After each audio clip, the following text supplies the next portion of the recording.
Well, when I started in 1974, Willie was kind of he was like a father figure to us, kind of a mentor, because Willie had been in the business long before myself and Jack. Well, when I started in '74, Jack Lestrade and Willie were working the sea, and I remember I got a job at the Cape Verel, and one of my assignments was on a Saturday to go to City Park to go and film some sport. And when I arrived, I saw Willie and Jack, and as I was making my way to the field, Willie said to Jack, "Who the hell is this guy?" And I went up to Willie and I said, "I am Alvin from." I just started at the Hedel. And he said to me, his first to me was, "So who gave you a job?" I said to him, "Well, I applied and got a job." And Willie said to me, "Well, listen, you need to understand that myself and Jack have been around a long time already. But anyway, we'll rope you in and we'll teach you." And he kind of, he became my mentor in a way, because on various assignments, I would stand next to Willie, and Willie would say to me, "What lens are you using?" I'd say, "I'm using a 105. Willie said, No. This is standard lens. What's wrong with you?" Willie was an old school photographer. He was the kind of guy that when everybody would whip out the 200s and 135s and was standing way back, Willie would take his standard lens and just charge in and get the shots that really mattered on the day. And I think the one thing I noticed about Willie was that he was a sneaky bugger. So he would watch everybody else, what you were doing, and he would try and get something else. So very often we would see these photos. We were actually on the same story, but Willie's picture was always something totally different, and we'd always say to ourselves, "How the hell did he do that? How the hell does he do this?" So he had a way of going about news gathering, which was very unique in a way. And I think as a pioneer of photography amongst black photographers, because in those days it was difficult for us to try and get into the mainstream media. So I worked at the colored paper, the Cape Verel. Willie worked for the Sunday Times Extra, and Jack worked for Rapport Extra. So we were kind of Willie always said to us, we must never think as ourselves as second-class citizens and second-class photographers. We must focus on getting into the mainstream media.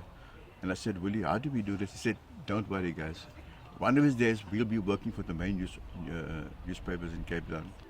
As a young boy growing up in District 6, my aunt, who's 85 now, she used to buy the August every day, and we used to go to the shop, and my cousin and we used to come back with the August, and then we used to browse through it, and we used to always look at the names of the pylons, of the pictures that were taken in the August, and WIllie de Klerk's name always seemed to pop up quite regularly, and we thought, I wonder. And that was my inspiration. That was the reason why I became a photographer, to follow in his footsteps and to one day become a disciple of WIllie de Klerk.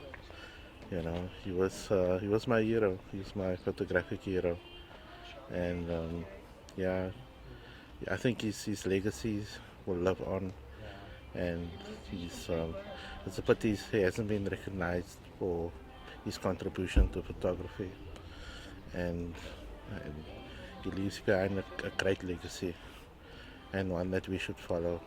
I was introduced to WIllie de Klerk when he took pictures at Cape City Park, and I had to give him captions, and then I had to write a little story as well, and that is how I got introduced to journalism.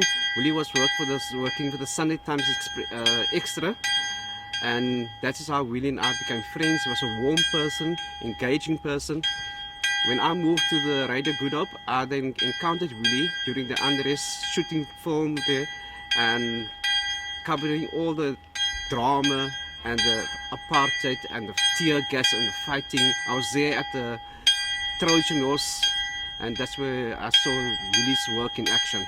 My name is Sylvia Vollenhoven. I'm a journalist and a writer, and I used to work with WIllie de Klerk primarily in the turbulent times of the 80s. And today, the occasion of his funeral just reminded me of so many things about Willie that I remember. But the most important thing is that he was one of the main reasons why I became such a successful journalist. Willie was the great encouragement in my life at some point as a world-class star photographer. And you know, there's been a kind of blandness that's crept into journalism, and Willie was a shining star that didn't allow anybody to be bland. So he was my inspiration.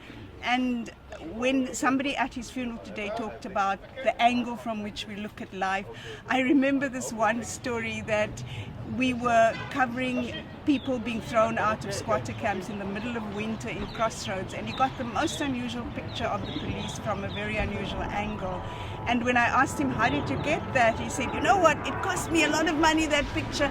I took a tin opener with me and I cut a hole in the side of the shack, but I had to replace the side of the shack for the auntie the next day. But the picture was absolutely amazing. Yeah, Willie is a great man, and we will always remember him by his courage in taking photographs and encouraging us all to do photographs, tell the stories about the lives that we were living in our townships.